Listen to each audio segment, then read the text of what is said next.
Assalamualaikum warahmatullahi ta'ala wabarakatuh. Alhamdulillahi rabbil alamin. Wassalatu wassalamu ala rasulina Muhammadin wa ala alihi wa sahbihi ajma'in. Allahumma aghnina bil ilmi wa zayyinna bil hilmi wa akrimna bit taqwa wa jammilna bil afiyati ya arhamar rahimin. Rabbi shrah li sadri wa yassir li amri wa hlul 'uqdatam min lisani yafqahu qawli. Rabbi yassir wa la tu'assir wa tammim bil khair wa bika nasta'in wa la hawla wa la quwwata illa billahil aliyyil azim. Alhamdulillah, tuan-tuan muslimin yang dirahmati Allah Subhanahu wa taala.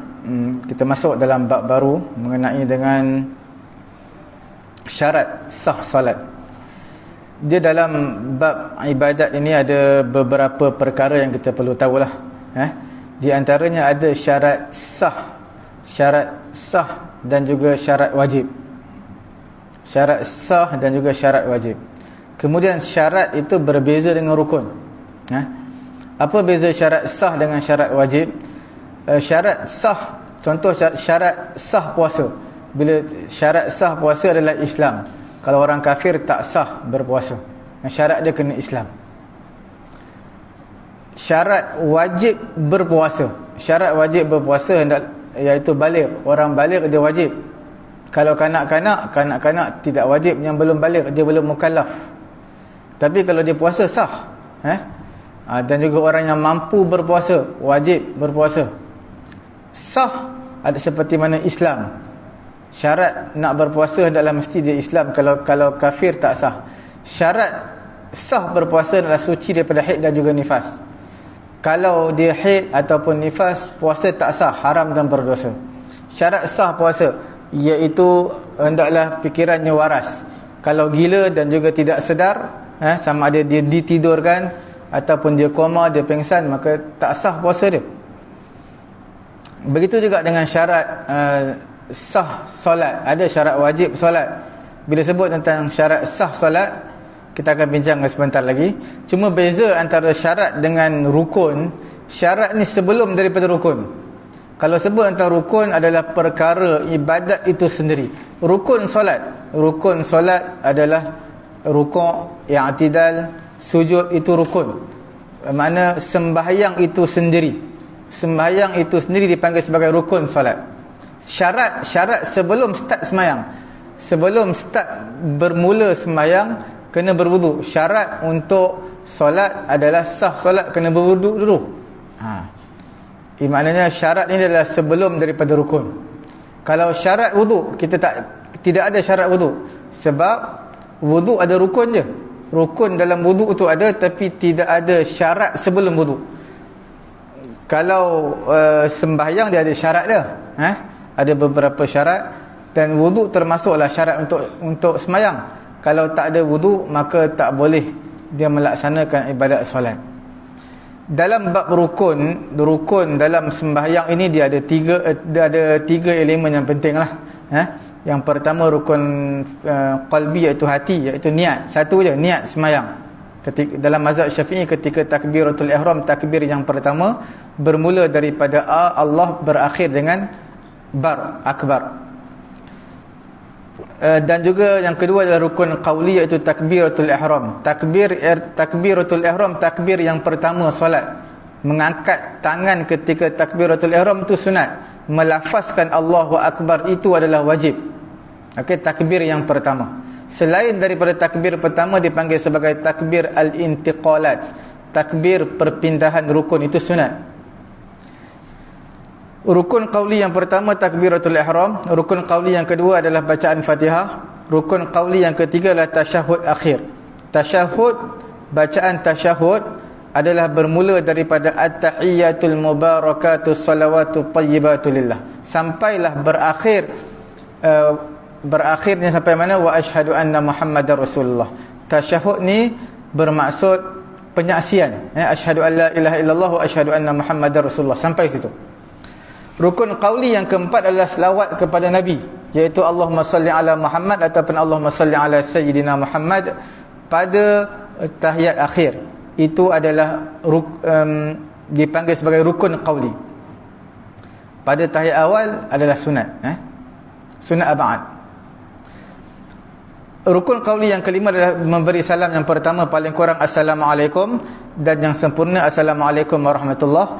Dan juga walaupun ada di sana ada pendapat yang menambah warahmatullah. Pendapat Ibnu Hajar, dia menyatakan ketika solat jenazah disunatkan tambah warahmatullah, Assalamualaikum warahmatullah. Kalau di negara Yaman, sembahyang jenazah dia akan tambah warahmatullah, sebab dia mengikut pendapat Ibnu Hajar. Ibnu Hajar yang diamalkan di Yaman. Kalau Imam Ramli yang diamalkan di Mesir. Di Malaysia kita ada dua amal. Tapi ketika solat jenazah kita tak ada sebut warahmatullah, kita berpegang dengan pandangan Imam Ramli. Tapi kalau sebahagian tambah warahmatullah bukan perkara yang pelik, itu pun kuat pendapat Ibnu Hajar. Selain daripada itu, selain daripada 5 rukun qauli ini adalah semua rukun fi'li. Rukun fi'li iaitu qiyamnya, rukuk, i'tidal, sujud, duduk antara dua sujud, duduk tahiyat akhir, tertib, semua itu adalah dipanggil sebagai rukun fi'li. Kita lihat syarat sah. Syarat sah apa? Syarat sah solat.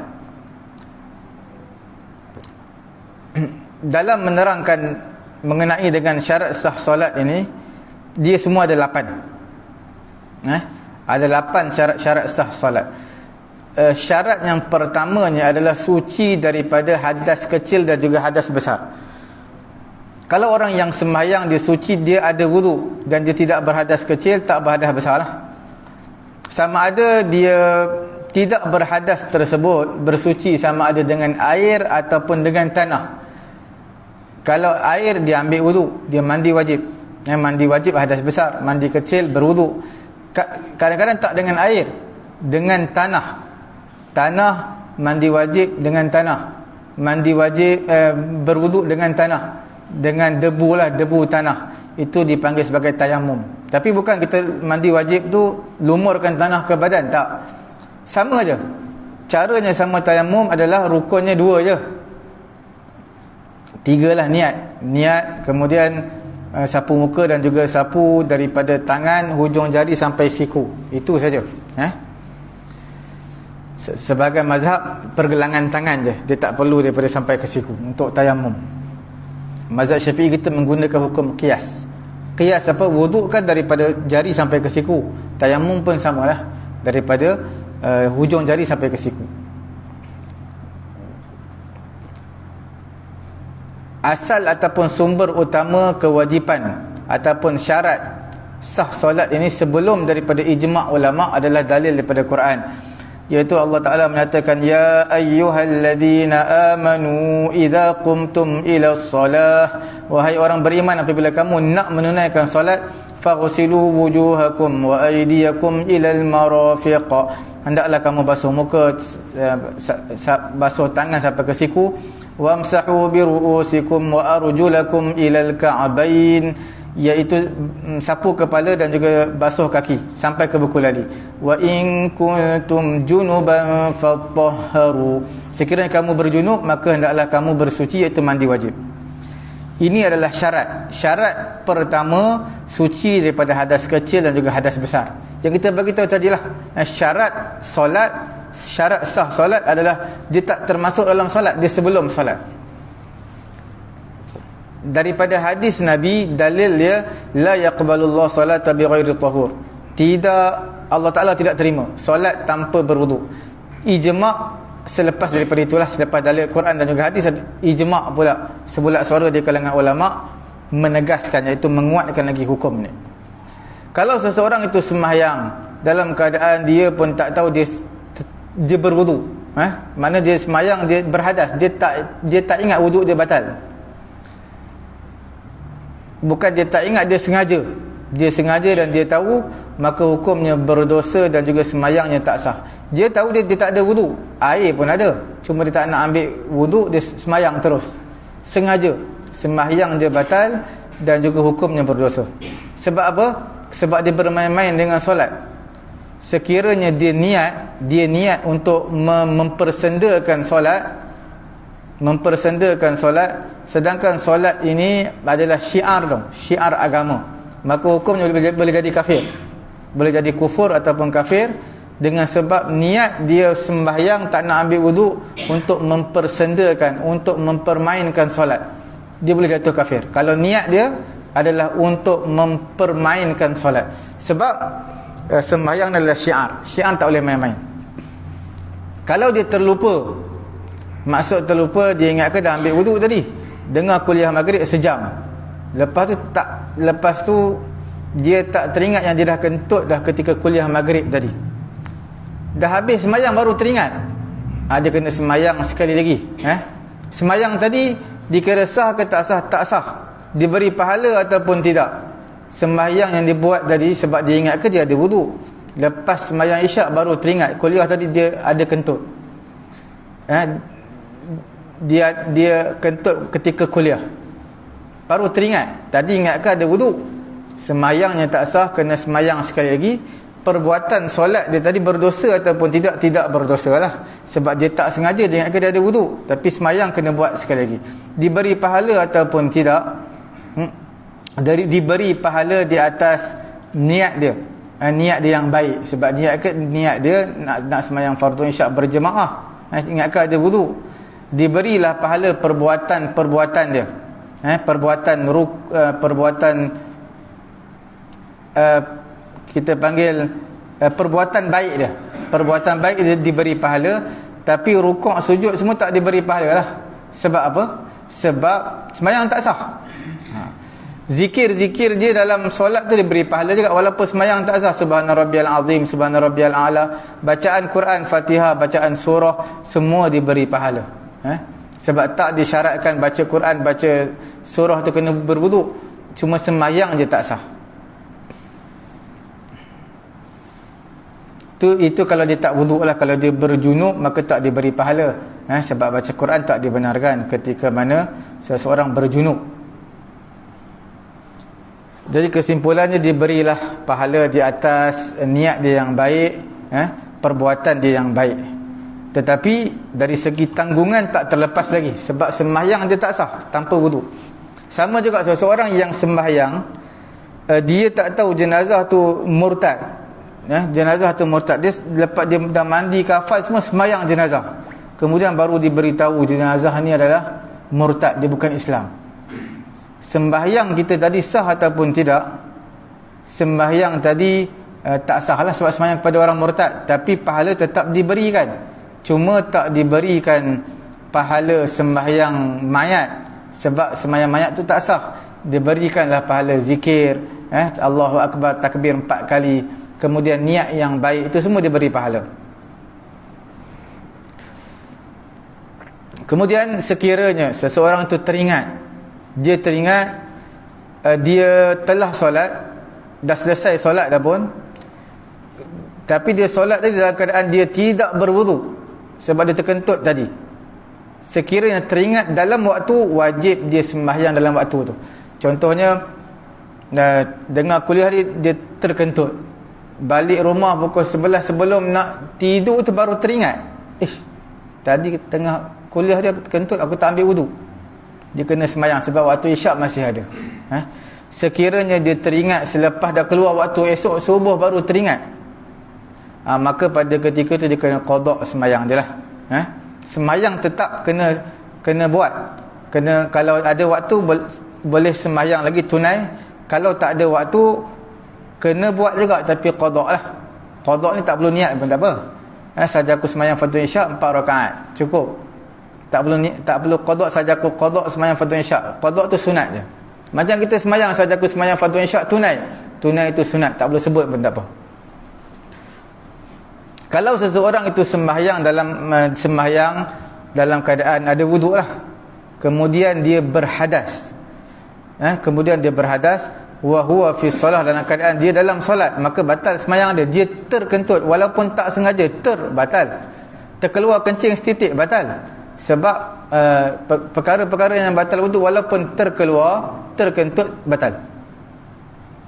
Lepas tu kalau dia sembahyang isyak 4 rakaat, 2 rakaat sempat, rakaat ketiga batal. 2 rakaat tu dapat pahala ke tidak? 2 rakaat tersebut dapat pahala lah. Dapat pahala. Sebab pada ketika tu dia ada wuduk. Cuma bila semayang batal dia kena keluar, dan juga dia kena ambil wuduk dan mulakan semayang yang baru. Itu fatwa Imam Syafi'i, kita panggil qaul jadid, fatwa yang baru ketika Imam Syafi'i berada di Mesir. Dan ini yang diamalkan, pendapat yang mu'tamad yang diamalkan di sisi kita mazhab Syafi'i. Dalam qaul qadim, fatwa Imam Syafi'i yang lama, dia kata kalau rakaat yang kedua, ketika rakaat yang kedua sembahyang isyak terkentut, maka batalkan rakaat tersebut, pergi cepat-cepat ambil wuduk, kemudian terus sambung. Pergi ambil wuduk, sambung sembahyang. Sambung apa? Sambung rakaat kedua yang batal tadi. Tak perlu start berdawal. Ini fatwa yang lama lah, mazhab Syafi'i. Tapi dengan syarat jangan terlampau lama sangat ambil wuduk. Ambil wuduk cepat-cepat semua, sambung sembahyang terus. Dan juga syaratnya dia tidak datangkan perbuatan yang banyak lah. Maksudnya daripada tempat wuduk dengan tempat semayang tu dekat. Kalau terlampau banyak sangat perbuatan, batal juga semayang. Kalau dia batal ketika dalam soft batal, dia kena keluar lah. Dia tak boleh teruskan semayang, hukumnya berdosa. Kalau dia niat untuk mempersendakan semayang, boleh jatuh kafir. Kalau dia tak niat mempersendakan, cuma dia malu dia nak keluar, dia malu nak keluar soft. Sebab semayang isyak ramai semayang subuh, macam semayang Jumaat 10 sampai 15-20 soft, dia batal, dia duduk soft yang kedua, nak keluar, kiri kanan tak ada pintu, terpaksa selip-selip belakang dia ada pintu. Dia malu nak keluar. Bila malu nak keluar, hukumnya berdosa lah. Sebab dia masih kekal. Bila imam rukuk, dia rukuk. Bila imam sujud, dia sujud. Tapi dia tak semayang. Sebab kalau semayang pun tak sah. Makna rukuk, sujud tu dia main-main. Dia bukan niat main, cuma dia malu. Hukumnya berdosa lah. Tapi tak jatuh tak kafir. Sebab dia bukan niat dia bukan nak mempersendakan. Dia kena keluar walaupun melintasi orang yang semayang lah. Seseorang yang tidak ada air, tidak ada tanah untuk berwudu, untuk tayamum, maka pada ketika itu dia kena sembahyang. Orang ini dipanggil faqidut tahurain. Orang yang tidak mempunyai dua alat suci, dua benda untuk bersuci, tanah dan juga air. Air ada untuk minum je, sikit je untuk minum, yang cukup-cukup lah untuk minum. Kemudian tanah pun dia tak ada, maka sembahyang tetap wajib sembahyang, dipanggil sebagai hurmatul waqti, menghormati waktu. Tetapi wajib ulang balik, ikut mazhab Syafi'i kita wajib mengulangi sembahyang tu balik. Dia tak boleh sembahyang hormati waktu ni bukan setakat selesai tu. Walaupun sebagai mazhab ada yang kata habis sembahyang habis lah, walaupun tak ada wudu, walaupun tak ada air, pada ketika itu sembahyang dia sah dan tak perlu diulangi balik. Dan saya rasa ada pandangan dalam mazhab Syafi'i menyatakan tak perlu qada. Tapi pendapat yang mu'tamad adalah wajib qada selepas daripada itu.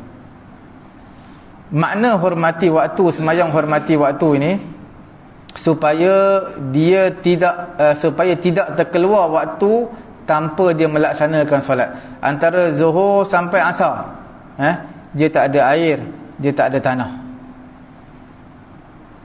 Ataupun dia sakit, tak boleh kena air, tapi tanah pun tak ada. Macam mana nak buat? Semayang tetap kena semayang, dipanggil sebagai menghormati waktu lah.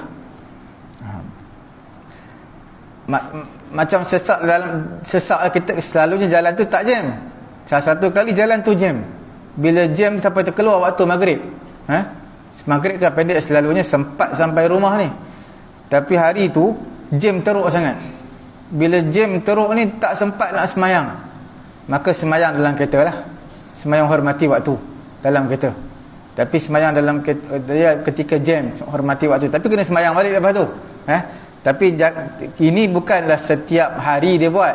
Ini dalam situasi terpencil lah. Contoh jalan biasanya okey, mana jam sikit je selalunya. Tapi satu kali tu jam dia panjang dan lama. Macam hari Sabtu baru ni, saya maghrib daripada Negeri Sembilan nak sampai rumah sempat sepatutnya. Sempat. Tiba-tiba jalan Tun Razak tu jam. Cadang nak ikut ni Akleh pula tutup. Kena buat U-turn balik dekat ni, depan sana jauh, kena buat U-turn pula. sampai rumah ada 10 minit lagi nak maghrib. 10 minit lagi nak habis maghrib. Jadi sebenarnya sempat sampai, tapi disebabkan jalan ditutup, kemudian dia disesak. Waktu pula pendek, singkat. Okey, apabila seseorang itu sembahyang dalam keadaan tak berwudu, tidak tayamum, menghormati waktu, maka itulah dipanggil sebagai solat syar'iyah, solat yang mesti dilaksanakan. Walaupun ketika tu dia tidak ada wudu, tidak ada tanah untuk tayamum, sembahyang tetap wajib dilaksanakan. Begitulah juga dengan orang yang ada penyakit daim al-hadas. Daim al-hadas ini orang yang sentiasa keluar air kencing. Dia sentiasa keluar. Dia keluar setitik. Jadi orang yang seperti ini juga diberi kemaafan. Cumanya orang ini seperti ini dia tak akan putus, air kencing sentiasa keluar. Maka dia kena balutlah kemaluan dia dengan tisu ke apa. Kemudian dalam masa yang sama dia tak perlu mengulangi dah semayang, cukuplah semayang tu. Cuma dia kena ambil wuduk selepas selepas masuk waktu lah. Ketika azan ataupun selepas azan, syarat dia kena ambil wuduk selepas masuk waktu. Kemudian niat dia tak boleh lah kata niat saja aku mengangkat hadas kecil, sebab hadas kecil tak terangkat bagi dia. Saja aku mengambil wuduk untuk mengharuskan solat, ataupun saja aku mengangkat hadas kecil untuk mengharuskan solat. Sebab dia sentiasa ada hadas, sentiasa air kencing keluar.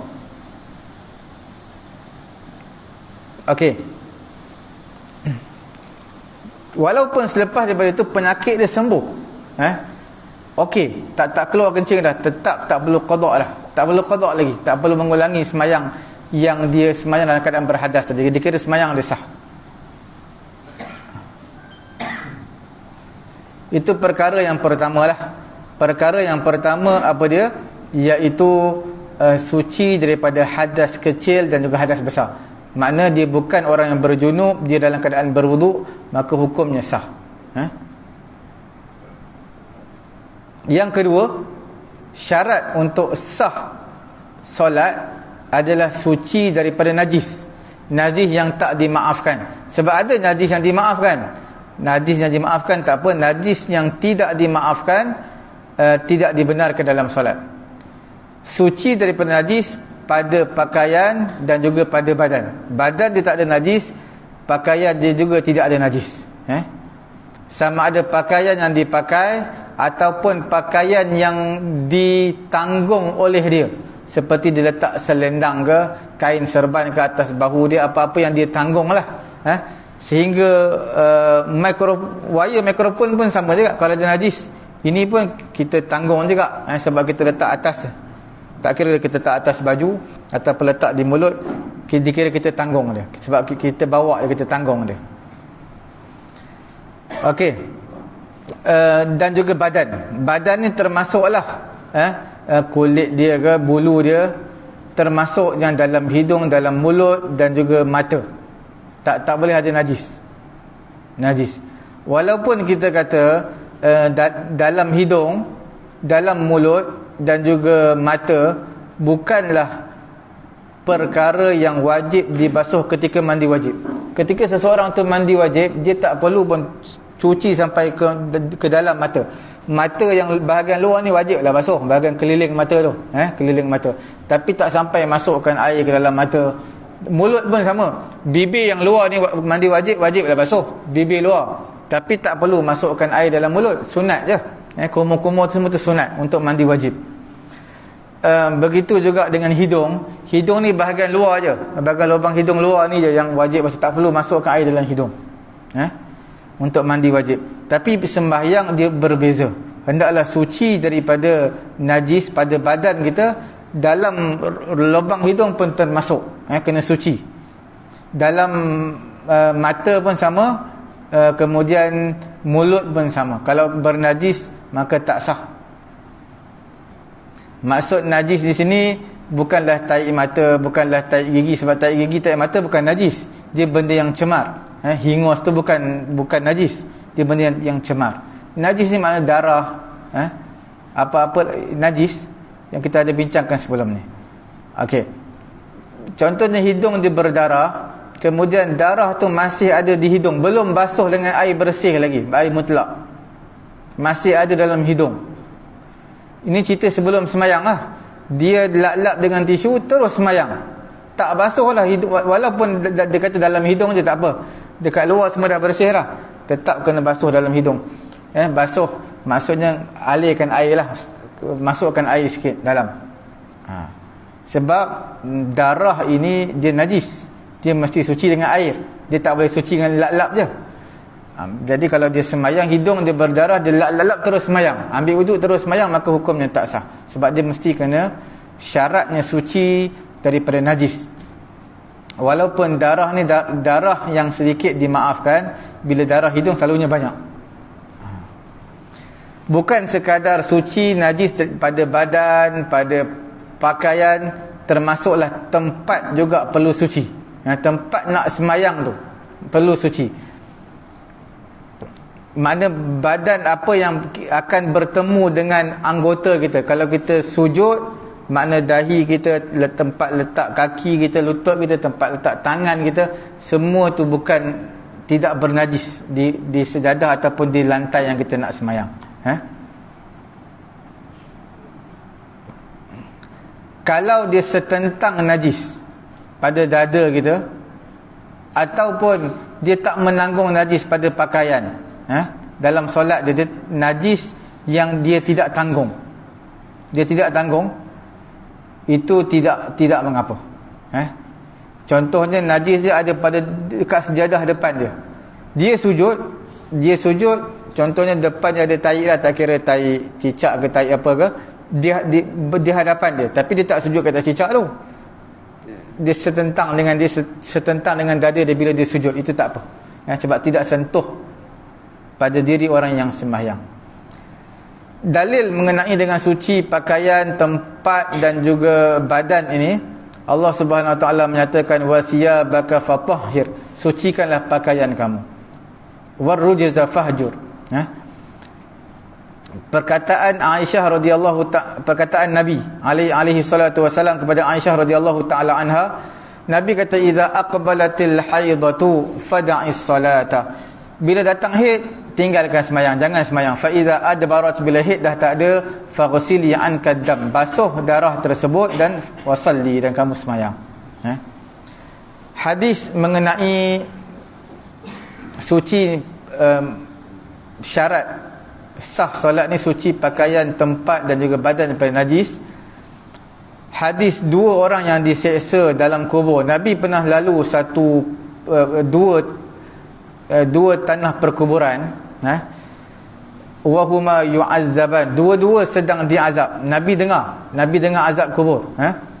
Ni satu kelebihan, satu perkara ghaib yang Allah Ta'ala beritahu kepada Nabi pada ketika itu. Bukanlah Nabi dengar setiap azab kubur, tak. Pada ketika itu Allah Ta'ala singkapkan untuk Nabi dengar. Kemudian Nabi bagi tahu mukhbiran an azabihima, Nabi bagi tahu mengenai azab dua penghuni kubur tersebut, wa an sababi azabihima, dan juga sebab azab kedua penghuni kubur. Nabi kata innahuma la yu'azzaban, dua orang penghuni kubur ini sedang diazab. Wa ma yu'azzaban, dan kedua ini diazab, diseksa fi kabir, bukanlah kerana dosa besar. Ada ulama kata wa ma yu'azzaban fi kabir, iaitu mereka diazab kerana mereka tidak anggap perkara itu besar, mereka anggap benda biasa.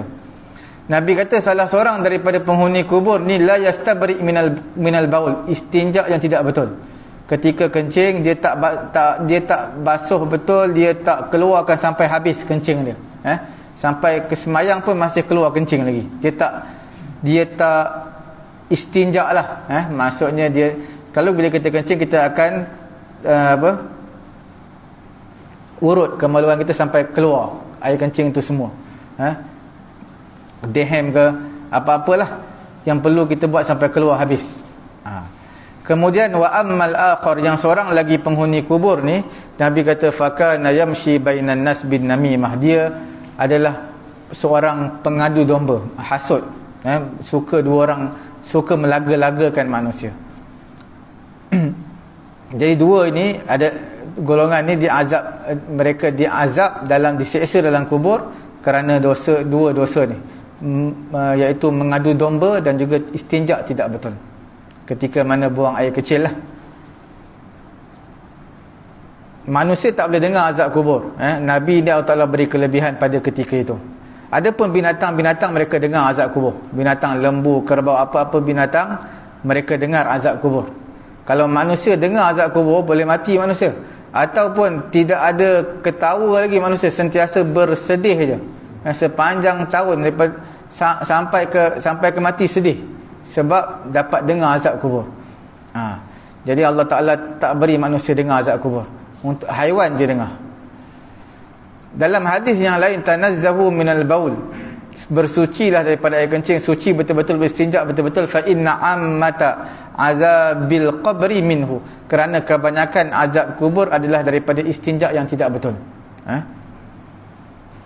Jadi hukum najis yang tidak dimaafkan, hukum najis yang tadi yang kita kata pada pakaian, pada tempat, pada badan, yang tidak sah solat adalah yang tidak dimaafkan. Najis yang dimaafkan, dipanggil ma'fu anhu, najis yang dimaafkan, solat dia sah.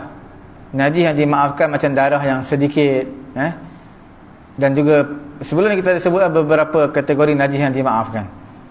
Okey, seperti mana tai lalat. Tai lalat ni mana lalat bila hinggap di tai, kemudian dihinggap kat pakaian kita, mana kita nampak tak itu kecil sangat, kita tak boleh nampak. Darah kutu ataupun bisul, itu semua najis yang diberi kemaafan. Jadi kesimpulan dia mengenai dengan najis ni, kita katakan najis yang diberikan kemaafan ni banyak.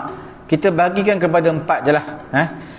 Bahagian yang pertama adalah dipanggil najis yang dimaafkan dalam air.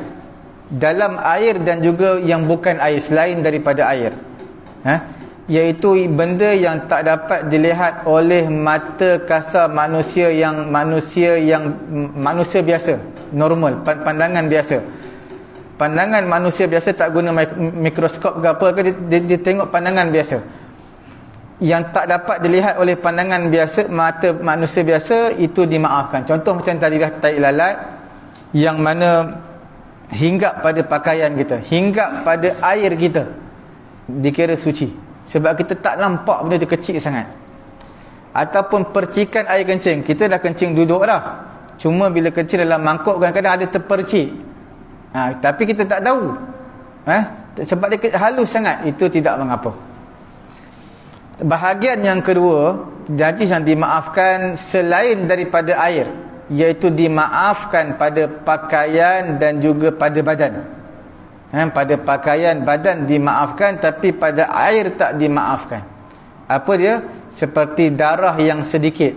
Darah ni kena pada pakaian kita, boleh bawa semayang sikit.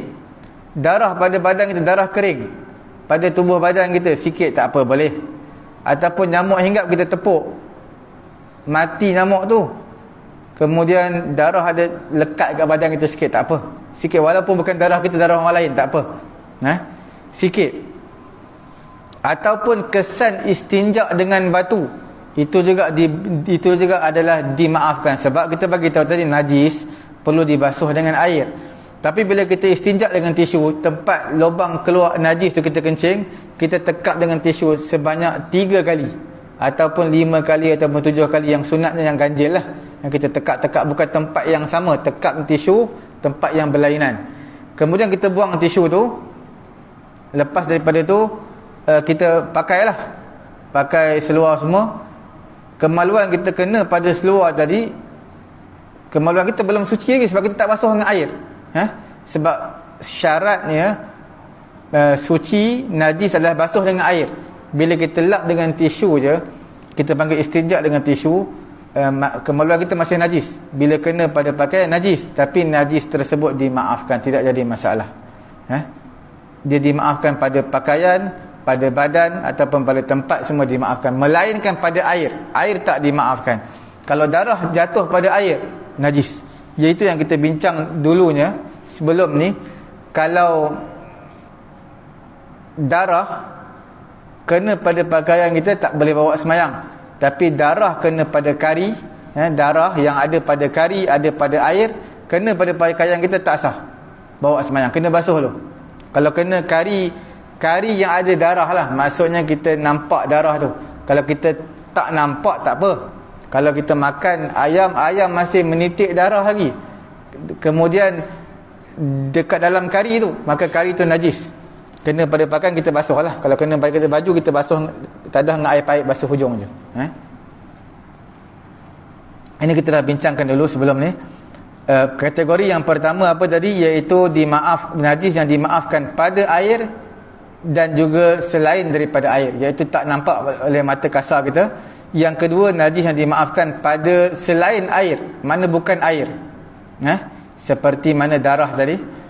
Dan yang ketiganya adalah najis yang dimaafkan pada tempat sahaja, pada tempat sahaja.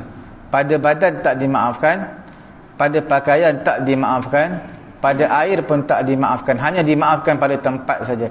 Ini bila tai burung terlampau banyak. Tai burung terlampau banyak satu tempat, tak ada tempat dah kita nak sujud tempat bersih. Tapi ada beberapa syarat lah.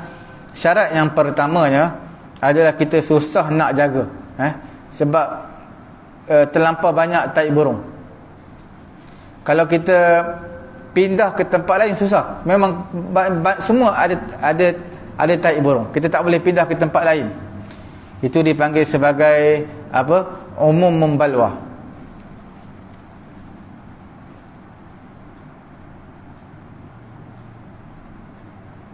Kalau pindah ke tempat lain, dia akan jadi susah, akan menyusahkan dia.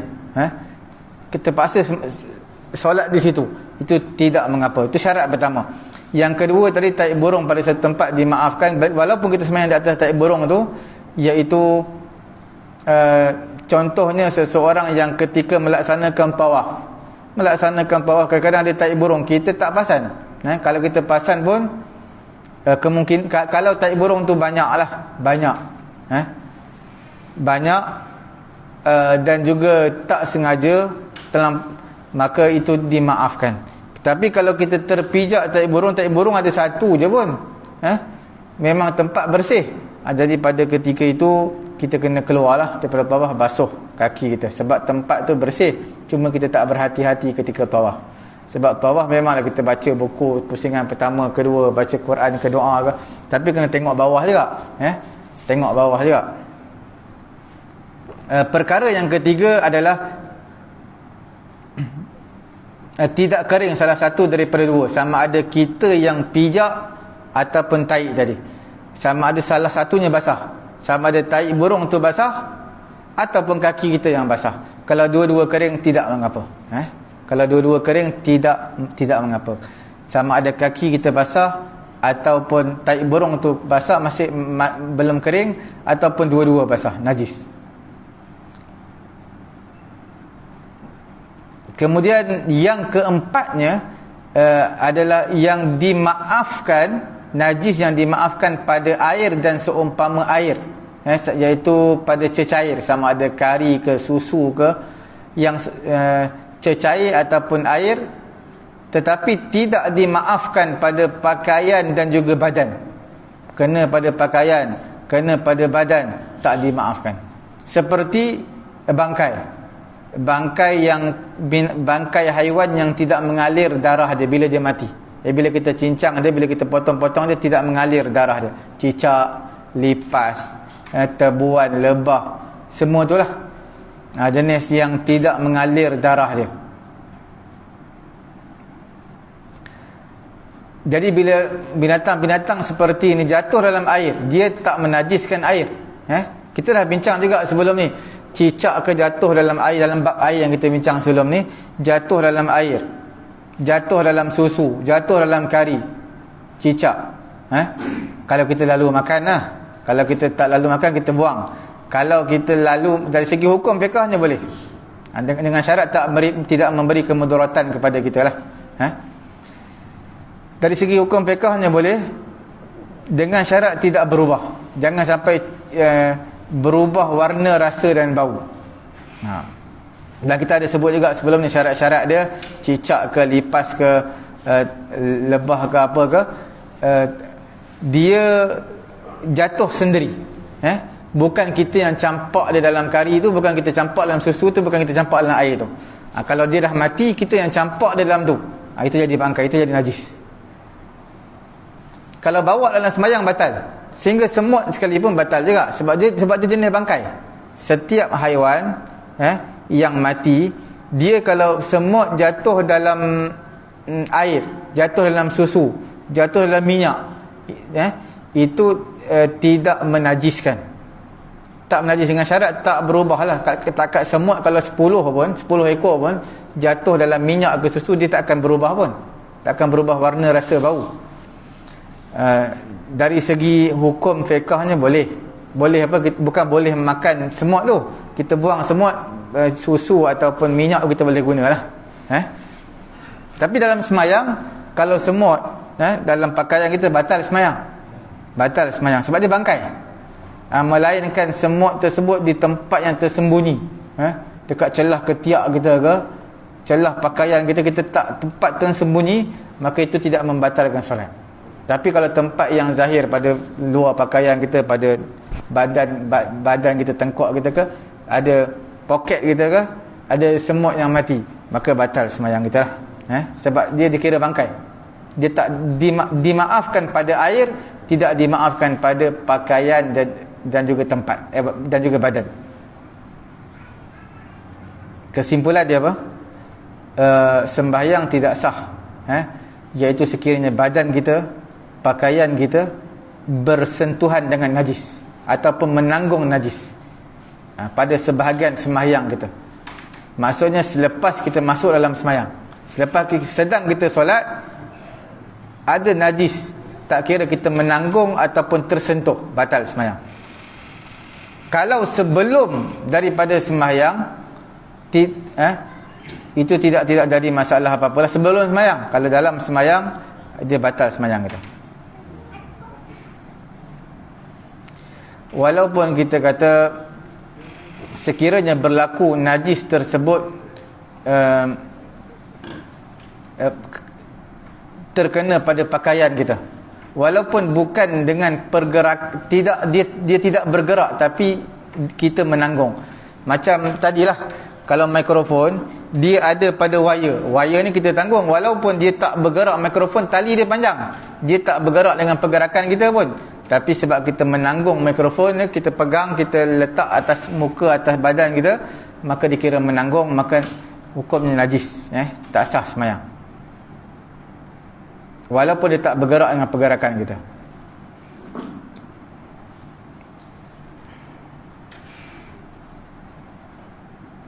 Ustaz, kalau kita sembahyang di kawasan lapang, dengan menggunakan kasut, macam mana keadaannya? Sembahyang di kawasan lapang gunakan kasut boleh tak? Mungkin kena buka ke? Yang terbaik kita buka lah kasut. Kalau tak pakai kasut pun boleh, pakai slipper pun boleh, tapi pastikan kasut dan slipper kita suci lah, mana kita tak terpijak najis. Maksud tak terpijak najis, kita cek dulu sebelum sembahyang, kita cek tengok tidak ada najis, maknanya suci lah. Kalau ada kesan tahi, maknanya kita tak boleh bawa sembahyang. Maknanya kalau bersih, kita boleh duduk atas dia lah, berdiri atas dia, dan kita sembahyang. Boleh sembahyang macam biasa, berdiri atas dia, berdiri ataupun sarung kaki pun boleh, macam kita pakai stokin lah sembahyang, boleh tak? Kalau macam dikata tadi kan, kalau saya kiaskan macam Ustaz punya masa dulu, Ustaz dengan kita, kalau najis tu ada bawah sejadah, kita boleh sembahyang sebab dia ada bawah sejadah kan. Kalau macam kes kasut tu, kita tak pakai kasut, tapi kita letak kaki kita atas kasut kita. Mana kita buka, kita berdiri. Yang tu boleh. Boleh. Cuma dia makruh lah. Makruh, dia boleh. Sebab kita tidak menanggung najis, tapi kita bukan pakai tau. Bukan kita pakai slipper tu, kita pijak atas dia je. Kita pijak atas dia, bukan kita pakai dia. Kalau kita sarung dia, kita pakai dia, tak sah. Dikira kita dikira menanggung najis. Dulu waktu musim haji dulu, sembahyang Jumaat, sembahyang di atas jalan tar. Jadi jalan tar sembahyang Jumaat tengah hari panas. Jadi memang kena pakai slipper. Sembahyang kena, saya tengok cleaner dia sembahyang atas jalan tar, tapi dia letakkan kain bawah kaki dia. Saya pun try letak kain. Panas lagi, masih panas. Masih panas, kena pakai slipper juga. Slipper. Sebab dia punya bahan kuat. Dan tentera. Orang kena selalu pakai kapsul semua. Tentera ni dia ada apa? Hukum lain dia. Dia ada hukum lain. Dia ada inilah hukum lain. Dia ada satu kajian daripada universiti USIM dia buat ni kajian mengenai dengan fiqh ketenteraan, macam mana cara semayang dia. Kan dia banyak duduk dalam hutan, latihan dia. Jadi nak semayang Jumaat, nak semayang ni, itu hukum lain lah. Untuk kita secara umumnya, kalau kita tak menyentuh najis, tak sentuh boleh. Kasut, slipper, kita nak sarung boleh, tapi pastikan tak ada najis. Kalau ada najis, kita pijak atas dia je. Kita pijak atas dia saja. Kemudian najis ni, kita tengok juga, kalau najis tu sedang kita semayang, ada tak cicak kering atas pakaian kita, kita boleh goyangkan, ataupun kita jatuhkan tak cicak tadilah kalau dia kering. Kalau dia basah, memang kena air, memang semayang kita batal. Kalau tak cicak tadi basah, memang kena pakaian, kita kena basuh juga sebab dia basah. Kalau kering, kita boleh tepis, ataupun kita jatuh. Kalau kita pakai selendang ke serban ke, kalau ada tak cicak kering ataupun najis yang kering, kita boleh buka, kita boleh tanggalkan. Tapi kalau dia basah, kita memang batal lah semayang. Dan najis ni hukum asalnya batal selagi mana kita boleh buang segera, maka kita wajib buang segera. Kalau kita biarkan, semayang kita batal, melainkan najis tadi basah lah. Sama juga kalau terbuka aurat. Nanti kita akan bincang ke lepas ni. Kalau terbuka aurat pun sama. Kalau angin tolak sampai terbuka aurat kita, maka cepat-cepat kita tutup, hukumnya sah lagi. Hukumnya sah. Tapi kalau kita biarkan lama baru tutup, maka hukumnya tak sah. Ataupun kita tengah semayang, budak-budak lari depan kita, tarik kain kita, jatuh kain kita, cepat-cepat kita angkat, itu sah. Cepat-cepat kita angkat. Kalau lama tu kita baru nak angkat, maka tak sah semayang kita. Kalau kain tu contoh kain tu dah ke bawah, kita dah mengangkat ke balik, dah dikira rukuk ke? Tak. Kenapa kita dah tutup, dah wajib rukuk, kain tu dah ke bawah? Tak. Dia masih sah. Kalau kain jatuh, kita cepat-cepat angkat, tunduk, angkat, pakai balik.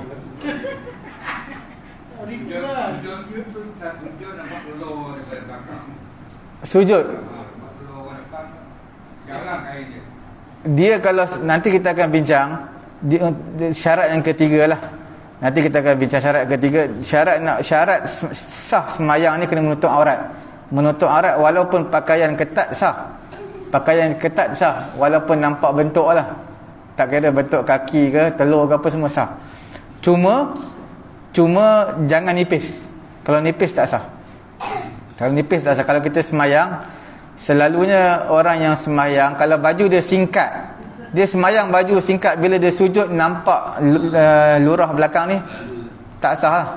Sebab apa? Sebab aurat kita daripada pusat sampai lutut. Pusat tu bukan pusat depan je, pusat dan juga sampai ke bahagian belakang lah. Pusat depan sampai ke bahagian belakang. Jadi kalau kita sujud nampak punggung bahagian belakang, tak sah. Melainkan kalau dia pakai boxer ke, dia pakai baju dalam apa, dia sujud nampak baju dalam, nampak boxer dia, tu sah. Sebab tidak nampak kulit dia. Tapi dengan syaratlah boxer dia pakai ataupun baju yang dia pakai, baju dalam ke, hendaklah yang tebal lah, tetap menampakkan kulit. Kalau yang jenis nipis nampak kulit, batal juga semayang dia. Kemudian dia bukan bintik-bintik. Kalau dia bintik-bintik yang boleh nampak warna kulit, itu pun tak sah juga, sebab dia bintik-bintik, boleh nampak kulit. Yang tu kita akan bincang minggu akan datang insya-Allah, mengenai dengan rukun yang ketiga, iaitu menutup aurat. Yang keempat, menghadap kiblat. Kemudian yang kelima adalah masuknya waktu. Syarat dia kena yakin masuk waktu. Dan syarat yang keenam adalah dia mengetahui tentang fardu. Dia, dalam rukun semayang ni ada fardu dia tahu itu adalah fardu. Syarat yang ketujuh, dia tidak beriktikad perkara yang fardu tu sunat. Nanti kita akan bincang semuanya lah. Syarat yang ke-8, dia tidak melakukan syarat sah semayang, tak melakukan perkara yang membatalkan solat. Ada apa-apa lagi? Macam orang uzur, saya cakap tadi kena masuk waktu solat buat wuduk. Sebelum masuk waktu boleh wuduk. Maksudnya dia ada kencing tak terus lah. Tak, dia mesti kena lepas tu. Oh, dia tak boleh sebelum prepare sebelum. Tak, dia mesti kena lepas. Masuk waktu zuhur baru ambil wuduk. Sama juga perempuan yang darah istihadah pun sama. Kena masuk waktu dulu. Masuk waktu dia prepare lah. Kalau yang perlu balut tu, kemudian baru ambil wuduk. Kalau dia ambil wuduk dulu baru balut, takut nanti batal semayang pula. Dia balut dulu semua, kemudian baru ambil wuduk. Kalau gini bawa bagnya, kalau bawa beg, dia bawa beg, masuk waktu dia buang air, buang semua, bersihkan tu, dia punya tu, kemudian baru dia ambil wuduk. Baru ambil wuduk. Kalau contoh tajud lah, kita wuduk, kita nak solat tajud. Tak usah. Kalau sunat nak berapa banyak kali sunat pun tak kisah.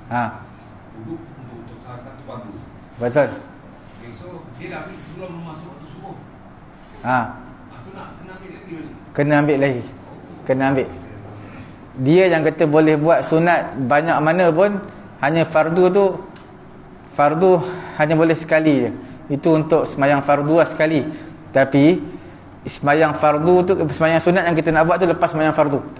Mana lepas semayang subuh tu kita buat, contoh kita ada semayang apa-apa lepas tu, semayang sunat wuduk ke semayang apa ke, tu boleh selepas daripada semayang fardu subuh tu lah. Tapi kalau yang sebelum kita nak semayang sunat banyak mana pun tak apa, tapi fardu hanya satu. Mana boleh pakai lah wuduk tu? Tak boleh pakai lah? tak boleh. Dia sebab syarat dia untuk semayang fardu kena masuk waktu dulu. Kena masuk waktu. Okey, yang keduanya tentang batal wuduk. Tapi kalau sah banyak kan, contoh sah kita nak keluar tu ganggu orang rukuk lah. So kita duduk saja tak boleh. Kita duduk sampai habis waktu solat. Tak boleh. Sebab dia akan memutuskan sah. Dia terputuskan sah. Dia mesti keluar. Sebab dia akan putuskan sah. Dari segi hukumnya tak betul lah. Makruh lah. Sebab dia putuskan sah orang. Untuk sah banyak kan. Orang nak tahu Kalau satu sah boleh senang kan. Kalau satu sah senang keluar. Ini sah banyak 10 sah. Kat Mekah. Kat Mekah tu tentu lah. Tak apa, boleh dia keluar. Boleh. Banyak orang tumbuk kan. Okey, tadi kakak Barzak kata pasal contoh tempat yang burung banyak kan. Kita boleh letaklah kita punya sarban boleh semayang atas tu. Boleh. Okey, ketiga yang hari satu lah. Semua tu tak kira apa saiz lah. Kecil yang batal lah. Batal. Okey, maksudnya. Okey.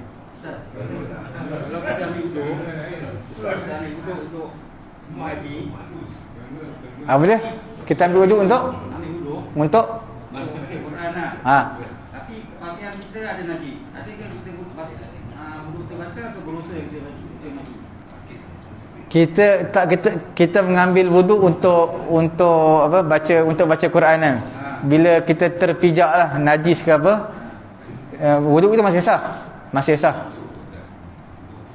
Cuma wajib kita bersihkan tempat najis tu lah. Tapi kalau kita tahu pakaian kita ada najis, memang kita dah kecil kan, kita ambil wuduk, tapi kita mengaji juga. Adakah berusaha atau batal kita ni? Dia syarat nak ambil wuduk mesti bersih suci. Mana kita kena basuh dulu kencing kita semua, baru boleh ambil wuduk. Kalau kita ambil wuduk sedangkan kita tak basuh kencing dengan sempurna, wuduk kita tidak sah. Kita nak ambil wuduk, pasti kita basuh kencing semua bersih dulu, baru sah. Kalau kita basuh kencing tidak bersih ataupun tidak sempurna, kemudian kita terus ambil wuduk kita tidak sah. Syarat dia kena suci dulu.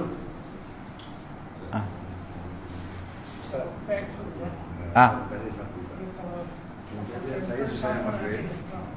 Lepas sembahyang maghrib saya sembahyang badiah lah. Itu saya dulu memang banyak tinggal, jadi saya kadang langsung kadang 2-3 waktu lah. Itu wuduk ada lagi lah. Itu masuk isyak. Boleh tak saya pakai wuduk yang tadi itu selepas saya sembahyang sunat badiah tadi, itu saya kadang tadi itu isyak pun masuk. Saya gunakan untuk solat isyak. Boleh. Maknanya kalau kita ambil wuduk untuk sembahyang maghrib, lepas tu kita sembahyang sunat, lepas tu kita sembahyang lah apa-apa, sembahyang fardu qada ke apa ke, kemudian masuk azan isyak kita sembahyang fardu isyak dengan wuduk yang sama, boleh sah. Tak payah ambil barulah. Tak payah. Kalau sampai kita buat tahajud sampai esok subuh masih ada wuduk, kita boleh terus sembahyang subuh. Ataupun dia tidur, tapi dia tidur dalam keadaan duduk. Papan punggung dia apa? Tetap. Jadi dia tidur lepas sembahyang isyak, tidur duduk sampai esok subuh. Maknanya esok subuh dia boleh terus sembahyang, tak boleh ambil wuduk dah. Tapi dengan syarat papan punggung tetap lah. Maknanya dia tidur duduk sampailah subuh esok. Cukup sekadar dulu. Semoga Allah beri kefahaman kepada saya dan tuan-tuan. Subhanallahumma wa bihamdihi, subhanakallahumma wa bihamdika, asyhadu an la ilaha illa anta, astaghfiruka wa atubu ilaik. Bismillahirrahmanirrahim. Alhamdulillahirabbil alamin, wassalatu wassalamu ala rasulina Muhammadin wa ala alihi wa sahbihi ajma'in. Allahumma anfa'na bima 'allamtana wa 'allimna ma yanfa'una wa zidna 'ilma. Alhamdulillahi ala kulli hal wa na'udzu billahi min hali ahli an-nar. Wa sallallahu ala sayyidina Muhammadin wa ala alihi wa sahbihi ajma'in. Alhamdulillahirabbil alamin. Taqabbalallahu minna.